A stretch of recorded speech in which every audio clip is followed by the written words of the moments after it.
अस्सलाम वालेकुम, क्या हाल चाल है। आज मैं ये जो देसी घी बनाने लगी हूँ, ये बहुत सारी रिकमेंडेशंस पर मैंने ये तरीका अपनाया है और इसको मैं बना के सारा आपको बताऊंगी कि ये कामयाब रहा या आपको करना चाहिए या नहीं।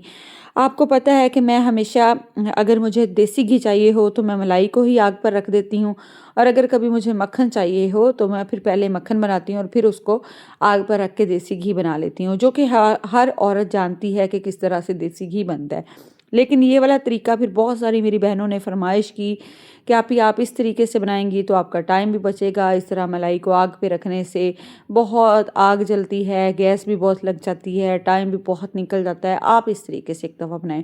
तो तरीका जी ये है, चाहे आपके पास मक्खन हो चाहे मलाई हो, आपने उसको इस तरह से चूल्हे पे रख देना है और उसको मेल्ट कर लेना है, सारी को इसको पिघला लेना है हमने।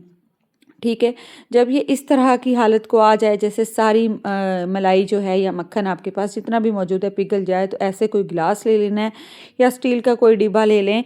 ये मैं फॉलो कर रही हूँ सारे स्टेप्स को जो उन्होंने मुझे बताया। ठीक है। तो इसको हमने इसके अंदर रखना है इस तरह, और फिर उसके अंदर पानी डाल देना है। ठीक है।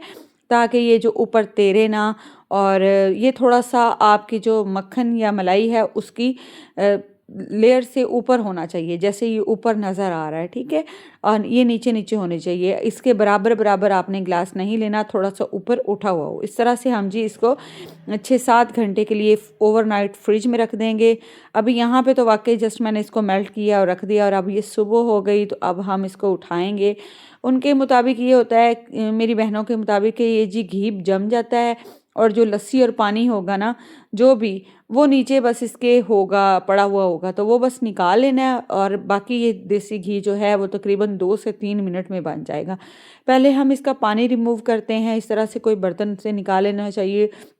वैसे मुझे लगता है कि मुझे ये डिब्बा साइड पे रखना चाहिए था, लेकिन चलें कोई बात नहीं, फ़र्स्ट टाइम मैं भी आप लोगों की तरह इसको बना रही थी तो कोई बात नहीं। इस तरह से छुरी की मदद से निकाल लेना है, और इसके नीचे अब ये सारी जो भी पानी होगा जो नहीं जमा, वो एक्स्ट्रा है, वो हमें अब निकालना है इसके अंदर से, वो ज़ाया करना है। ये देखें जी, वो बिल्कुल लस्सी है और वो इसके घी के नज़दीक नहीं हमने करनी। अच्छा, ये जो गिर रहा है ये मैं साइड से उठा के इसको सेट कर लेती हूँ। अभी मैं निकाल लूँगी, और बाकी हम ये जो दूध है इसको निकालते हैं जो इसके नीचे जमा हुआ पड़ा है। पहले मैंने ट्राई की इस डिब्बे से निकालने की, मैंने इसमें से कुछ भी स्किप नहीं करना क्योंकि मैं खुद ये फ़र्स्ट टाइम बना रही हूँ, तो मैं आपको अपनी राय दे दूँगी कि फिर ये काबिल कबूल है या नहीं। इस तरह से ये जी दूध अलहदा कर दिया मैंने। उसके बाद मैंने इसको स्ट्रेनर से भी ना एक दफ़ा पुन लिया था, ये जो दूध मैं डिब्बे में डाल रही हूँ, ताकि अगर कोई घी शी गया है अंदर तो वो ज़ाया ना हो।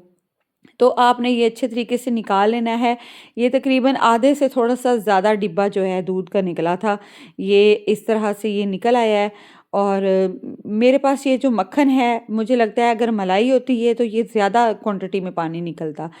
और अब चूँकि ये सिर्फ़ है ही मक्खन, क्योंकि आपको पता है मक्खन में आधा पानी तो मक्खन बनते-बनते ही वो सारा निकल चुका होता है, जस्ट मक्खन रह जाता है। तो बस जी यहाँ पे आके, इस स्टेज पे आके ये देखें ये घी है सारा। ठीक है। इसको हम देखते हैं, मैं टाइम बता बता देती हूँ आपको, ऑनेस्टली बता दूँगी कि इसको मुझे जलाने में कितना टाइम लगा। और ये देखें, ये तकरीबन 3 से 4 मिनट में ना ये इस शक्ल पे आ गया था, मतलब इसकी सारी लस्सी जल चुकी थी। जो भी था आपको पता है, बाकी पे तो थोड़ा टाइम लगता है। और ये ऐसा है कि फिर उन्होंने, बहनों ने मुझे जो कहा था ना कि ये झटपट पे फ़ौरन से हम उसी टाइम खड़े-खड़े ये सारा निकाल सकते हैं, तो ये उनकी बात सच है।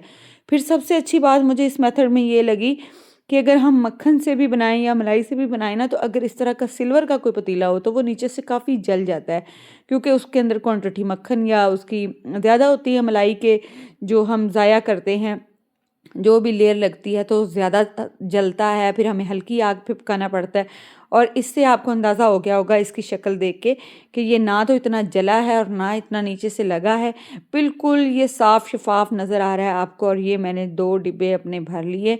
माशाल्लाह माशाल्लाह, हमारे घर मलाई वैसे ही बहुत अच्छी इकट्ठी होती है, आप लोगों ने भी माशाल्लाह बोल देना है। और ये इतना घी मैंने हासिल कर लिया, और ये देखें अब हम इसको करते हैं बंद, इसको हम रख देंगे। सर्दियाँ हैं तो ये वैसे ही जम जाएगा, इसको किसी भी जगह फ्रिज वगैरह में रखने की मुझे ज़रूरत नहीं है। तो ये मक्खन तैयार है। तो मेरी तरफ से ये तरीका वाक़ई ही अच्छा है, फ़ेल नहीं है, मैं आपको रिकमेंड कर सकती हूँ। वाक़ई हमें खड़े होना पड़ता है, इतनी-इतनी देर उसको जलाना पड़ता है या हल्की आँच करके जाना पड़ता है, तो उस सारे स्यापे से वाक़ई बचत होगी। इस तरह मैं पतीले की हालत आप देख लें तो वो आराम से धोया जा सकता है। Thank you so much. अल्लाह हाफ़िज़।